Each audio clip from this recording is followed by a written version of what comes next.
Bonsoir à tous, bienvenue dans une nouvelle vidéo coloriage et avis de films, séries, documentaires, spectacles, etc.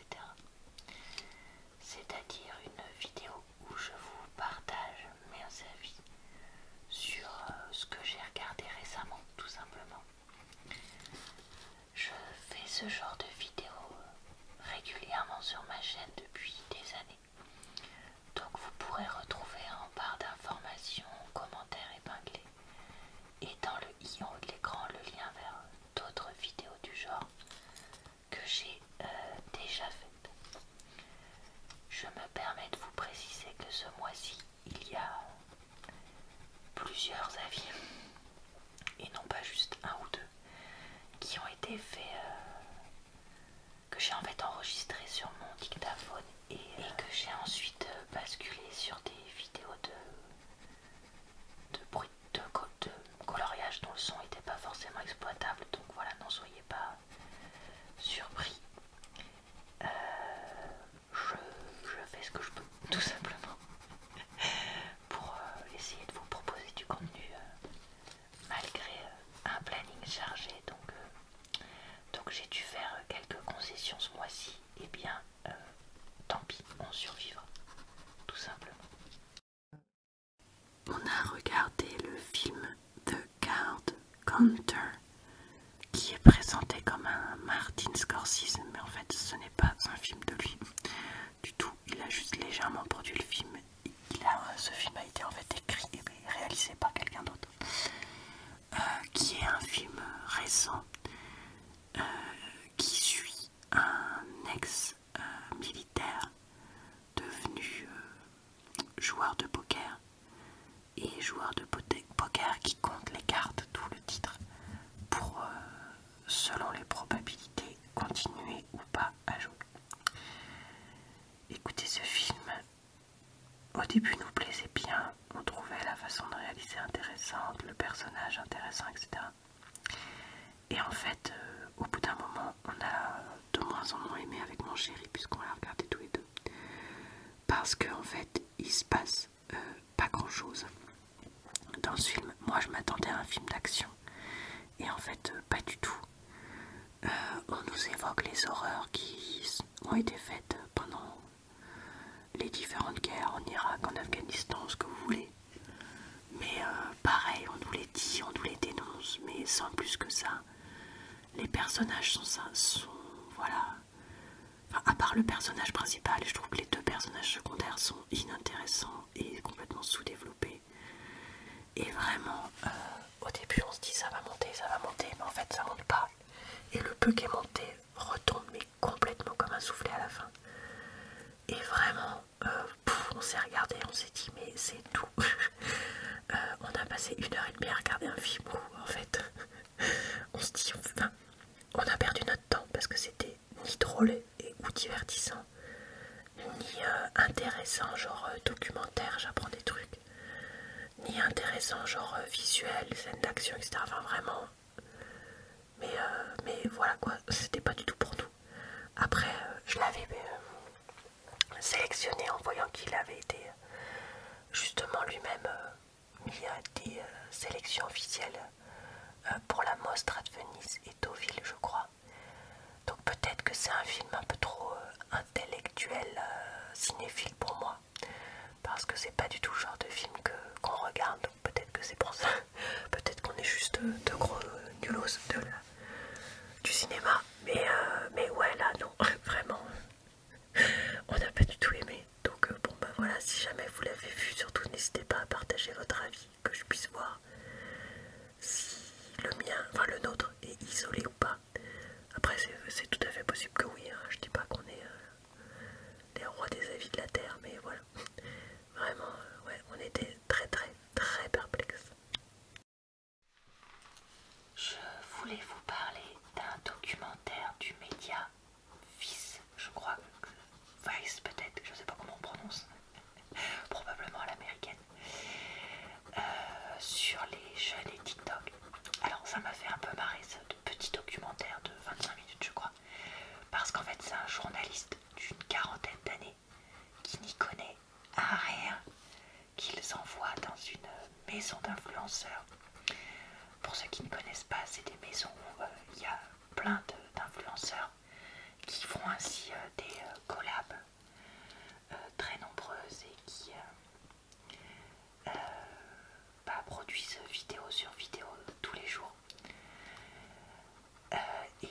généralement ils sont dans la même agence, c'est pour ça qu'ils sont dans la même maison.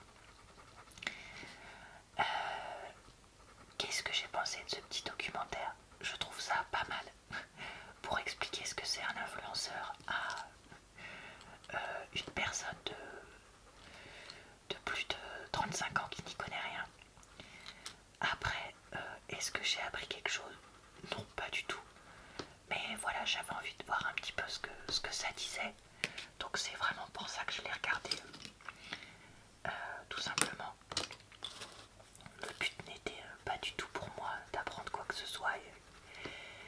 Et voilà, mais par contre ce qui était sympa, c'est qu'on avait pour une fois la parole d'une gestionnaire, directrice justement d'une agence d'influenceurs, et qui disait oui, ces jeunes-là, ils vont pas à l'université, tout ça, mais moi, mes enfants, c'est hors de question qui ne fassent pas ça, enfin ne fassent pas ce parcours-là d'études avant de vivre leur vie.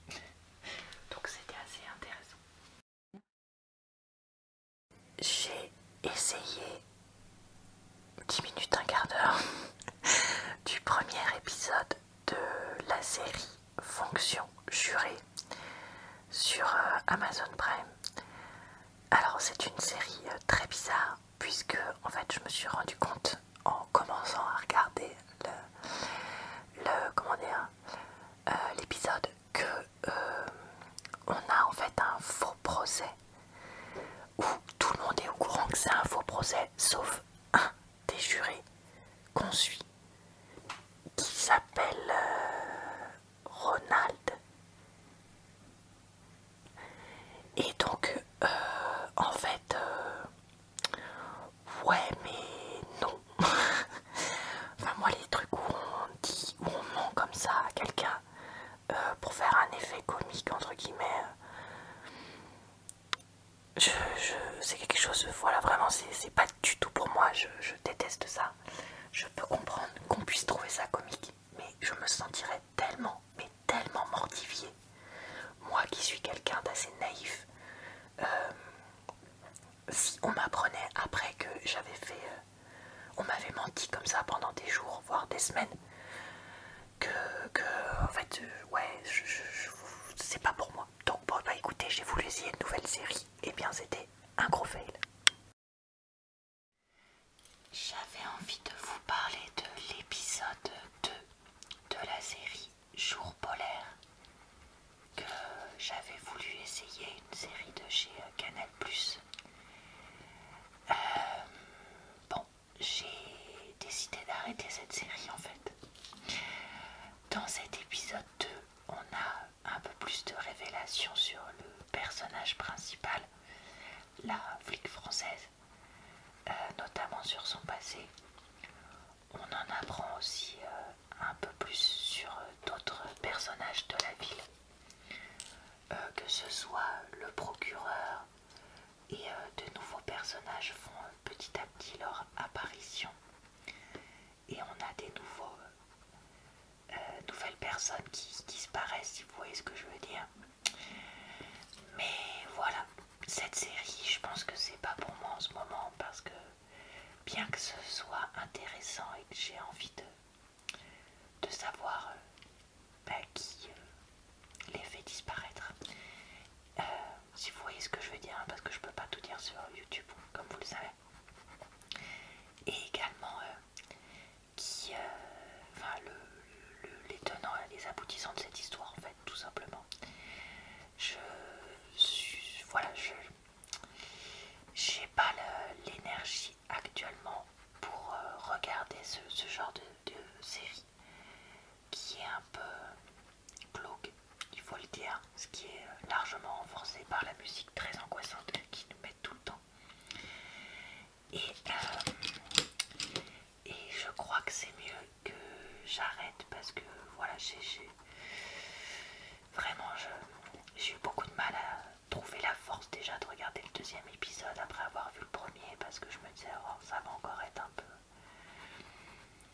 peu glauque, il va y avoir encore voilà, du sang, des choses comme ça. Et c'est vrai que ouais, je suis pas dans le mood pour ça pour l'instant. Je suis plutôt dans le mood papillon, romance et tout est bien qui finit bien. Voilà, il y a des moments comme ci ou comme ça, donc on s'adapte à la façon dont on est et on fait tous au mieux selon sa façon d'être du moment. Je voulais maintenant vous parler de la série documentaire Merci Internet, fait sur Amazon par Squeezie. Donc le but c'est de raconter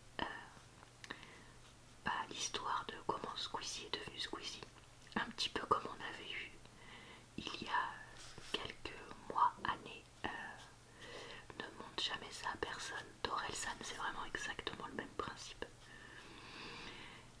Et c'est fait par un monteur de Squeezie, Théo. Pour tous ceux qui ont déjà regardé ses vidéos, vous avez déjà entendu parler de lui. Donc voilà, j'ai regardé le premier épisode de cette série documentaire qui retrace un peu l'enfance de Squeezie, ses conflits avec sa mère d'un côté, qui veut pas qu'il passe tout son temps sur les jeux vidéo alors que son père lui l'encourage beaucoup plus, et c'est intercalé vraiment exactement comme le docu Orelsan d'interview des personnes concernées et de Squeezie, de moments actuels, etc. Écoutez, pour l'instant j'aime bien parce que je trouve ça intéressant et on découvre des choses sur lui qu'on ne sait pas forcément. Après, j'attends de voir ce que ça donne parce que pour ceux qui suivent mes vidéos coloriage et avis, vous savez que certains épisodes et certaines parties de la série sur Orelsan m'avaient déçu. Donc j'attends de voir si celle-là ça fait pareil ou pas du tout. On va voir ça. Pour me changer les idées, j'ai voulu regarder un spectacle de stand-up de Zainab Johnson, qui est une actrice et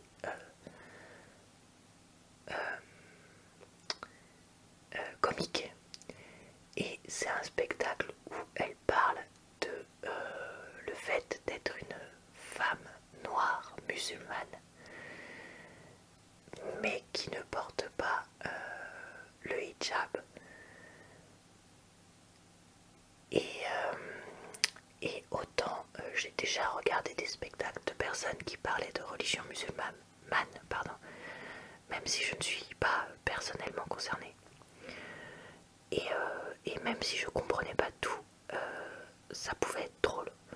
Autant là, soit elle est pas drôle, soit c'est moi qui comprends rien, ce qui est possible aussi. Soit c'est un peu les deux. Mais vraiment, je rigolais pas. Et du coup, aux États-Unis, les spectacles de stand-up font souvent 1 heure. Et là, au bout d'une demi-heure, j'en peux plus, donc je laisse tomber. Donc, je ne sais pas si je peux vous conseiller ce spectacle ou pas. Parce qu'en fait, oui, voilà, je sais pas si c'est une histoire de culture américaine, culture musulmane, le fait d'être une personne noire, enfin l'absence de ces 3 choses-là, pardon, qui fait que ce spectacle, enfin voilà, comment dire. Je suis désolée, je cherche mes mots ce soir. Je sais pas si vous comme moi, vous n'avez pas ces 3 traits. Non, on dirait pas traits. Ces 3 caractéristiques. Oui, c'est ça. Non, c'est pas ça. Enfin, vous avez compris ce que je voulais dire. Je suis désolée si je m'exprime mal. J'espère que je n'offense personne. Mais bref, voilà, je sais pas si d'un point de vue, je ne sais pas à qui plaira ce spectacle en fait, tout simplement, parce que même le public qui est avec elle n'a pas l'air, tout le monde n'a pas l'air complètement à fond je sais pas trop. Je sais pas trop pour